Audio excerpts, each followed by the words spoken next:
여러분, 우리가 보통 아침에 일어나서 무엇을 가장 먼저 손에 잡나요? 첫 번째, 성경. 두 번째, 큐틴. 아니면 핸드폰. 어떤 것을 먼저 손에 여러분이 잡나요? 제가 확신하건대 아침에 일어나서 여러분이 붙잡는 그것이 여러분의 삶을 붙잡아 주실 줄로 믿습니다.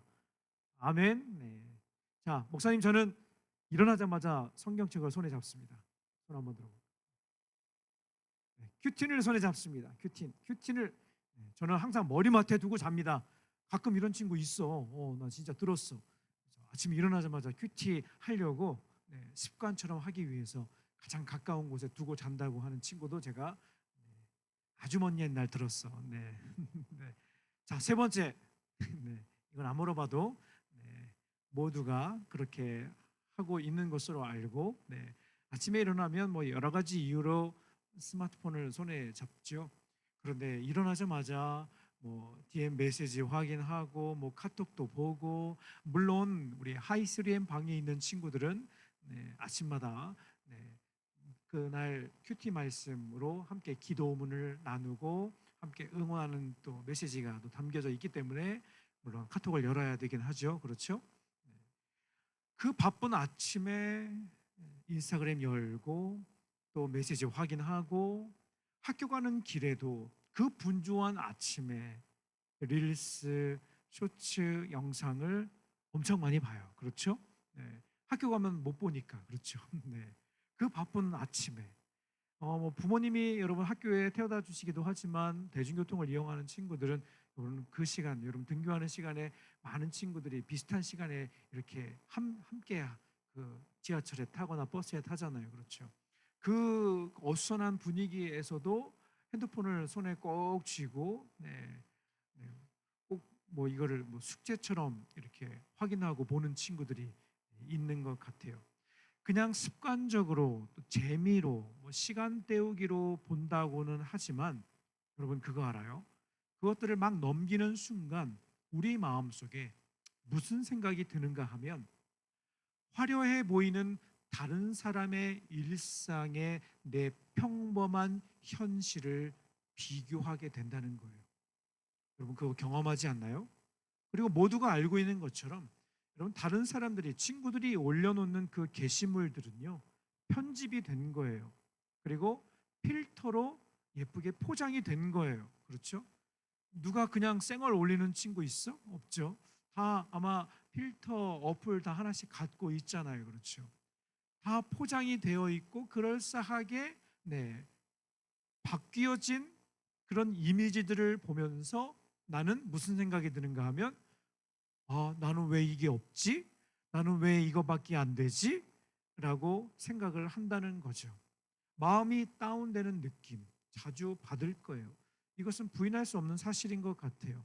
그런데 사랑하는 여러분, 우리가 매일같이 SNS라고 하는 이 가짜 거울 앞에 서서 다른 사람과 비교하는 가운데 우리의 내면은 점점점 심각하게 병들어가고 있다는 것 알고 있나요? 지난 3월에 서울연구원이라는 기관에서 청소년 소셜 미디어 이용과 심리 사회 발달 블라블라블라라고 하는 이 보고서를 발표를 했는데 제가 이 내용을 보면서 깜짝 놀랐어요. 발표된 자료에 따르면 대한민국 청소년들이 일주일에 유튜브나 뭐 인스타나 틱톡 이런 소셜 미디어 사용 시간이 얼마나 되는 줄 아세요? 일주일 평균 사용 시간. 고3은 뺄까? 고3 빼면 평균이 좀 낮아지겠지? 더 높아지겠지? 그렇죠. 고3 빼고 아마 빼고 한 것 같은데 평균 일주일에 23시간. 별로 안 놀라지? 왜냐하면 나의 일상이니까. 내가 경험했던 거니까. 일주일에 23시간이면 하루를. 그래서 여러분 우리 몸의 근육 중에 최근에 가장 활발하게 이렇게 발달되는 근육이 어느 근육인 줄 알아요? 오른손 손가락 근육, 오른 손가락 근육이 이게 제일 23시간을 이렇게 단련이 됐을 거예요. 여러분 손을 한번 보세요. 어떤가요? 단련이 되어 있나요? 그런데 문제는 무엇인가 하면 좋아요, 뭐 댓글 달기, 또 여러분 주위에 보면 SNS 열심히 하는 친구들 많이 있잖아요. 그렇죠? 뭐 여러 가지 일상들. 오프라인보다 온라인 인간관계 비중이 높아지는 것과 비례해서 함께 올라가는 수치가 있는데 어떤 수치일까? 바로 우울, 불안, 또 친구와의 갈등, 그리고 주의력 저하, 이런 부정적인 지표가 같이 높았다는 사실이에요. 이건 뭐 굳이 뭐 더 길게 설명하지 않아도, 뭐 어떤 뭐 과학적인 뭐 근거를 대지 않아도 여러분이 경험하고 경험했던 내용이고, 여러분 주위의 친구들, 아까 8시에 어떤 친구 이름은 얘기하지 않겠는데 지난주에 피처폰으로 바꿨더라고. 하도 이렇게 해갖고 그냥 아예 바꿨대. 그래갖고 저한테 이렇게 보여주는데 저도 오랜만에 이렇게 접는 폴더폰을 처음 봤네요. 오랜만에 봤는데 아무튼 생각보다 우리가 소통을 위해서 SNS를 사용한다고 하지만 생각보다 여러분의 삶에 심각한 영향을 끼치고 있다는 사실을 다시 한번 확인을 하게 되었습니다. 여러분, 이렇게 왜곡된 가짜 거울에 비친 내 모습에 지쳐버린 우리에게 꼭 필요한 것이 무엇일까? 그것은 바로 이번 한 달 우리가 함께 살펴보는 말씀의 주제인 코람데오입니다. 코람데오. 코람데오. 네. 아까 넘어갔는데 안 넘어가지? 혹시 넘기고 있는데 혹시 화면을 감사합니다. 우리에게 필요한 말씀이 바로 코람데오라고 하는 것입니다. 나의 가치를 가장 정확하고 아름답게 비추어 줄 수 있는 진짜 거울. 오늘 말씀을 통해서 함께 살펴보도록 하겠습니다. 그렇다면 우리를 가장 정확하게 비춰줄 진짜 거울이 무엇인가? 오늘 본문에서 베드로는 가짜 거울에 흔들리는 우리를 향해 정말 중요한 이야기를 들려주고 있습니다. 베드로는 당시 로마 제국이라고 하는 거대한 사회 속에서 흩어져 살고 있던 초대교회 성도들을 향해서 간절한 마음으로 편지를 썼습니다. 흩어진 나그네라 불리던 당시 성도들은요, 엄청난 핍박과 영적인 압박 속에 살고 있었습니다. 먼저 당시의 영적인 상황이 어떠한지를 우리에게 보여주는 성경 구절이 있는데 베드로전서 4장 3절 말씀입니다. 같이 한번 읽어볼까요? 함께 읽겠습니다. 시작. 너희가 음란과 정욕과 술 취함과 방탕과 향락과 무법한 우상 숭배를 하여 이방인의 뜻을 따라 행한 것은 지나간 때로 족하도다. 당시 로마의 시대적인 상황이 어떠했는지를 그대로 보여주는 성경 구절입니다. 음란과 정욕과 술 취함, 방탕, 향락, 무법한 우상 숭배. 굳이 부연 설명하자면 타락의 끝판왕이라고 할 수 있죠. 지금의 홍대와는 비교도 안 될 정도의 당시의 문화적인 사회적인 분위기가 이러했다는 겁니다. 그런데 중요한 것은 무엇인가? 끝까지 믿음을 지키고 예수님을 나의 삶의 주인으로 구원자로 고백하던 그리스도인들은 이런 모든 문화들을 거부했다는 것입니다. 우상 숭배를 거부하고 황제 숭배를 거절하고 그렇게 살지 않겠습니다라고 단호히 거부했다는 겁니다. 이에 대해서 당시 문화는, 당시 사회는 이 기독교인들을 어떻게 생각했는가? 베드로전서 4장 4절 말씀 같이 읽겠습니다. 시작. 이러므로 너희가 그들과 함께 그런 극한 방탕에 다름질하지 아니하는 것을 그들이 이상히 여겨 비방하니. 여기서 이상히 여기고 비방했다는 표현은 로마의 문화에 단지 따르지 않는, 그것은 어떤 단지 따르지 않는 것에 대해서 나무라는 정도의 그런 의미가 아니라 우리의 상상을 뛰어넘는 비참하고 힘든 핍박을 경험하게 되었다는 겁니다. 당시의 문화에 거부하고 우상 숭배를 거절한 그리스도인들은 재산을 빼앗기고 일자리를 잃어버리고 심지어는 가족으로부터도 버림을 받는 시대적인 현실이 있었다는 겁니다.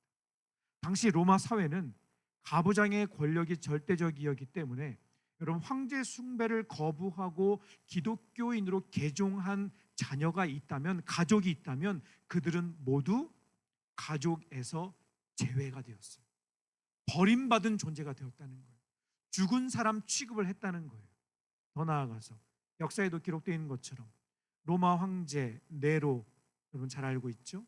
로마의 대화재 이후로 기독교인들은 억울하게 감옥에 갇히고 고문을 당하고 죽음을 맞이했습니다. 여러분, 불에 태워 죽이고 굶주린 사자의 밥으로 던져지고 십자가에 매달리고, 이것이 당시 그리스도인들이 경험하고 있었던 현실이었습니다. 바로 이 지옥 같은 상황 속에서 베드로는 당시 핍박받고 있던 성도들에게 편지를 쓴 겁니다. 그리고 두 가지를 당부합니다. 첫 번째, 같이 한번 읽어볼까요? 시작. 세상의 방식을 따르지 말라. 본문 14절 말씀에 보면 전에 알지 못할 때에 따르던 너희 사욕을 본받지 말고 라고 기록하고 있습니다. 여기서 사욕이라고 하는 것은 단순히 나쁜 욕심을 말하는 것이 아니라 하나님 없이 세상의 유행과 가치관을 따라갔던 삶의 방식 전체를 의미하는 것입니다. 또 본받지 말라고 하는 것은 지금 당장 마치 유행을 쫓아가는 것처럼 아무 생각 없이 세상을 따라가는 그런 삶의 태도를 멈추라고 하는 사도 베드로의 엄중한 경고인 것이죠. 여러분, 우리는 가끔 다른 사람들과 다르다고 생각하면 불안해해요. 그리고 친구들의 시선이나 평가에 초조해하기도 합니다. 그렇죠? 좋아요 개수를 엄청 신경 써요. 여러분, 게시물 올리고 나서 솔직하게 여러분 게시물 올리고 나서 뭐 어떤 댓글이 달릴지, 좋아요 개수가 몇 개인지 신경 안 쓰나요? 당연히 신경을 써요. 오늘은 왜 좋아요가 7개밖에 안 되는 거야? 필터를 바꿔야 되겠네. 여러분, 그런 생각이 들잖아요. 그렇죠? 이렇게 남들의 평가에 휘둘리다 보면 하나님이 만드신 진짜 내 모습은 잃어버린 채 세상이 원하는 가짜 모습으로 나를 자꾸 포장하게 된다는 거죠. 여러분, 성경에 보면요, 세상의 방식을 따르지 않고 자신을 지켜낸 한 사람의 이야기가 나옵니다. 바로 다니엘이라고 하는 인물이에요. 바벨론 포로로 끌려간 다니엘은 왕의 엘리트 교육생으로 뽑혀서 최고의 음식과 또 성공을 보장을 받았습니다.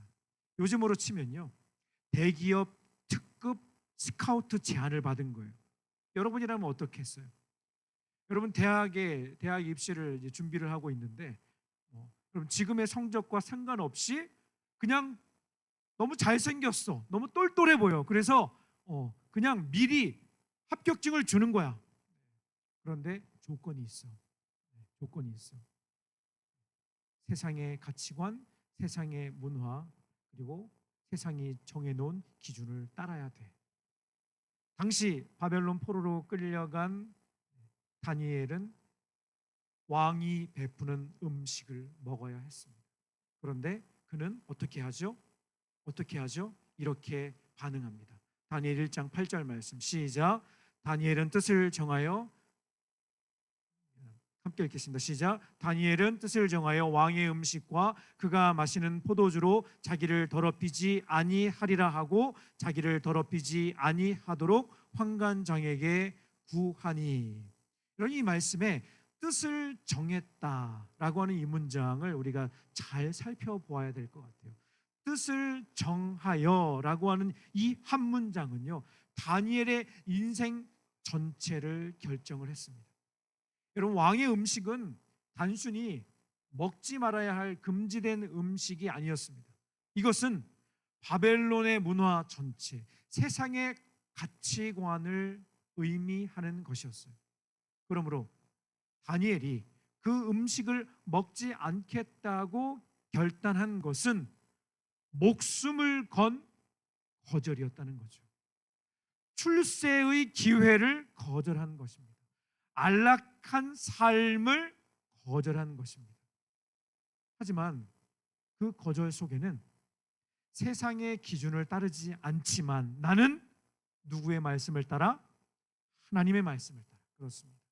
세상의 기준에 따르지 않겠지만 나는 하나님의 자녀이기 때문에 하나님께 충성하겠다라고 하는 영적인 결단이 담긴 고백이라고 할 수 있습니다. 사랑하는 여러분, 우리에게도 이런 결단이 필요한 줄로 믿습니다. 다른 사람들의 시선과 평가에 휩쓸려서 여러분의 가치를 깎아내리려고 하는 그런 행동을 과감하게 멈춰야 한다는 겁니다. 다른 사람의 무리에 끼지 못할까 봐 두려워서 유행을 억지로 따라가지 못해서 마음에도 없는 그런 행동을 했던 우리의 모습들을 과감하게 내려놓아야 한다는 겁니다. 남들이 가진 조건이나 환경을 나와 비교하면서 스스로를 너무 가치 없는 존재로 여기지 않았으면 좋겠다는 겁니다. 세상의 기준에 여러분의 소중한 가치를 맡기지 않겠다고 단호히 결단해야 되는 것입니다. 아멘. 두 번째는 같이 읽겠습니다. 시작. 하나님의 거룩이라는 진짜 거울 앞에 서라. 오늘 본문 15절 16절 말씀을 다시 한번 읽어보겠습니다. 시작. 오직 너희를 부르신 거룩한 이처럼 너희도 모든 행실에 거룩한 자가 되라. 기록되었으되 내가 거룩하니 너희도 거룩할지어다 하셨느니라. 여러분, 거룩이라는 단어를 들으면 무엇이 떠오르나요? 뭔가 나와는 상관없는 단어처럼 느껴질 거예요. 그렇죠? 그래서 이런 표현을 제가 본 적이 있습니다. 거룩이 거북한 시대. 여러분 어떤가요? 거룩이 거북한 시대. 성경이 말하는 진짜 거룩의 의미가 여러분 무엇인가 하면 오늘 본문이 기록된 이 거룩이라는 단어는 카도시라고 하는 히브리어 원어의 의미가 있는데 이 단어의 뜻이 무엇인가? 구별되다, 다르다라는 뜻을 갖고 있습니다. 삶을 살아가는 목적이 다르고 가치가 다르고 내 영혼을 움직이는 기준이 세상 사람들과 완전히 구별되었다는 그런 의미입니다. 한마디로 거룩이라고 하는 것은 세상과는 다른 주인을 섬기는 삶의 자세를 말하는 겁니다. 여러분, 세상의 주인은 누구인가요? 여러분, 세상의 주인은 온통 나 자신이라고 이야기합니다. 나의 욕심이라고 이야기합니다. 빠르게 변하는 유행이라고 이야기합니다. 하지만 우리의 삶의 주인은 다릅니다. 여러분 고백할 수 있죠? 여러분의 삶의 주인은 누구십니까? 여러분의 입술로 고백해 볼까요? 여러분의 삶의 주인은 누구입니까? 그렇습니다. 맞습니다. 영원히 변하지 않는 살아계신 하나님, 지금도 여러분과 함께 하시는 예수님인 줄로 믿습니다. 여러분을 조건 없이 사랑하시고 지금도 여러분을 지켜보고 계시는 하나님이신 줄로 믿습니다. 그분의 기준이 내 삶의 유일한 나침반이 되는 것, 그것이 바로 성경이 말씀하시는 거룩이라는 겁니다. 이 거룩을 삶의 기준으로 살았던 한 사람이 창세기에 나옵니다. 바로 요셉의 스토리. 여러분 요셉 잘 알고 있죠? 요셉은 형들에게 버림받아서 종으로 팔려갔습니다. 보디발이라는 장군의 집에서 일을 했는데 그의 성실함과 능력을 인정받아서 집안의 모든 일을 맡는 총무 역할을 맡게 됩니다. 그러던 어느 날 한 여인의 유혹의 목소리가 들려옵니다. 바로 보디발의 아내가 아무도 없는 집에서 요셉을 집요하게 유혹하기 시작합니다. 이 순간 요셉은 두 개의 거울 앞에 서게 됩니다. 첫 번째 거울, 세상의 가짜 거울입니다. 만약 요셉이 이 가짜 거울을 보았다면 어떤 생각을 했을까요? 어차피 보는 사람도 없고 이 기회만 잘 잡으면 내 인생 완전 역전, 대박 인생 역전이라는 생각을 하지 않았을까? 솔직히 이런 생각 마음 들지 않았을까요? 그리고 마음속에 자신을 팔았던 형들에 대한 분노와 원망이 아마 크게 달았을 겁니다. 세상의 기준으로는 이 방법을 선택하는 것이 생존 방식이었을 거예요. 보통 세상 사람들이 일반적으로 말하는 성공의 공식이기 때문에 그렇습니다. 하지만 여러분 창세기 39장에 보면 요셉은 전혀 다르게 반응합니다. 이렇게 고백하죠. 같이 읽겠습니다. 시작. 내가 어찌 이 큰 악을 행하여 하나님께 죄를 지으리까. 여러분 이 고백은요 요셉의 절박한 영혼의 외침이었어요. 아무도 없는 은밀한 방 안이었지만 오직 자신을 바라보고 계시는 하나님의 시선이라고 하는 진짜 거울 앞에 자신을 서게 했다는 겁니다. 여러분 이것이 코람데오인 것이죠. 이것이 코람데오인 것이죠. 하나님 앞에서 누가 알아주지 않아도 누가 보지 않는 것 같아도 늘 하나님이 내 삶을 지켜보고 계신다고 하는 그 생각. 여러분 이것이 우리를 세상의 수많은 유혹과 비교와 평가 속에서도 무너지지 않게 지탱해 줄 수 있는 진짜 거룩의 힘인 줄로 믿습니다. 여러분 내일 아침 다시 시작되는 여러분의 일상, 학교를 향해 걸어가는 여러분의 발걸음이 바로 다니엘과 요셉처럼 이 거룩을 보여줄 수 있는 현장이 될 수 있기를 간절히 바랍니다. 이번 한 주간에도 세상은 끊임없이 여러분을 평가하고 여러분의 마음을 흔들어 놓으려고 할 거예요. 성적, 또 다른 사람과 비교되는 외모, 또 잘 나가 보이는 친구의 인스타 스토리. 너는 저 친구보다 뭐가 부족하잖아. 너는 저 친구보다 뭐가 없잖아. 너는 그 무리에 절대 낄 수가 없어. 너는 가치가 없는 존재야. 이렇게 속삭이는 수많은 세상의 가짜 거울들이 사방에서 여러분을 비추고 있을 거예요. 그럼 그때마다 해야 될 것이 있습니다. 가짜 거울이 만들어내는 그 거짓말에 여러분의 귀를 닫아야 하는 것입니다. 그 대신 영원히 변하지 않는 하나님의 거룩이라고 하는 그 거울 앞에 설 수 있기를 간절히 소망합니다. 그리고 이렇게 여러분이 선포했으면 좋겠습니다. 같이 한번 읽어볼까요? 시작. 나는 십자가에서 예수님이 자신의 모든 것을 내어주실 만큼 온 우주에 단 하나뿐인 너무나 소중하고 구별된 하나님의 완성된 걸작품이다. 아멘. 아멘. 아까 8시에 보니까 이 문구를 사진을 찍더라고. 네. 마음에 와 닿았는지 너무 감사했어요. 여러분, 여러분의 마음을 힘들게 할 때마다, 세상이 여러분의 마음을 흔들어 놓을 때마다 여러분 선포하시기를 바랍니다. 나는 십자가에서 예수님이 자신의 모든 것을 내어주실 만큼 온 우주에 단 하나뿐인 너무나 소중하고 구별된 하나님의 완성된 걸작품이다. 여러분의 삶을 평가하는 기준은요, 좋아요 개수가 아니라는 거예요. 그런데 우리도 모르는 사이에 우리가 올려놓은 그 게시물의 좋아요 개수가 많으면 기분이 좋고 적으면 기분이 다운되고, 그렇죠? 여러분의 인생의 유일한 거울은 세상의 시선도 누구의 평가도 아니라는 거예요. 여러분을 조건 없이 사랑하시고 여러분을 지금도 지켜보고 계시는, 여러분을 포기하지 않으시는 하나님인 줄로 믿습니다. 그분 앞에서 여러분은 이미 충분하다, 그리고 소중하다.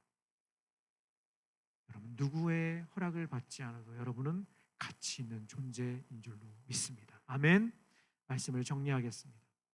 여러분 우리는 너무나 오랫동안 세상이 만들어 놓은 가짜 거울 앞에 서서 여러분은 스스로 괴롭히며 힘들게 살아왔을지 모르겠습니다. 때로는 세상의 압박과 또 두려움 때문에 하나님이 없는 것처럼 행동할 때도 있었을지 모르겠습니다. 그리고 그 가짜 거울 앞에서 흔들리며 여러분의 가치를 스스로 깎아내릴 때도 있었을 것입니다. 하지만 주님은 그런 우리의 연약함과 부끄러움 속에서도, 그 모든 타협과 실패 속에서도 여전히 여러분 곁에 머물고 계신 줄로 믿습니다. 변함없으신 그 사랑으로 여러분을 지금도 믿어주고 계신다는 거예요. 여러분, 힘이 되지 않나요? 너는 여전히 내 자녀이다. 너는 여전히 소중하다. 너는 여전히 사랑받을 자격이 있다 라고 말씀을 하시는 것입니다.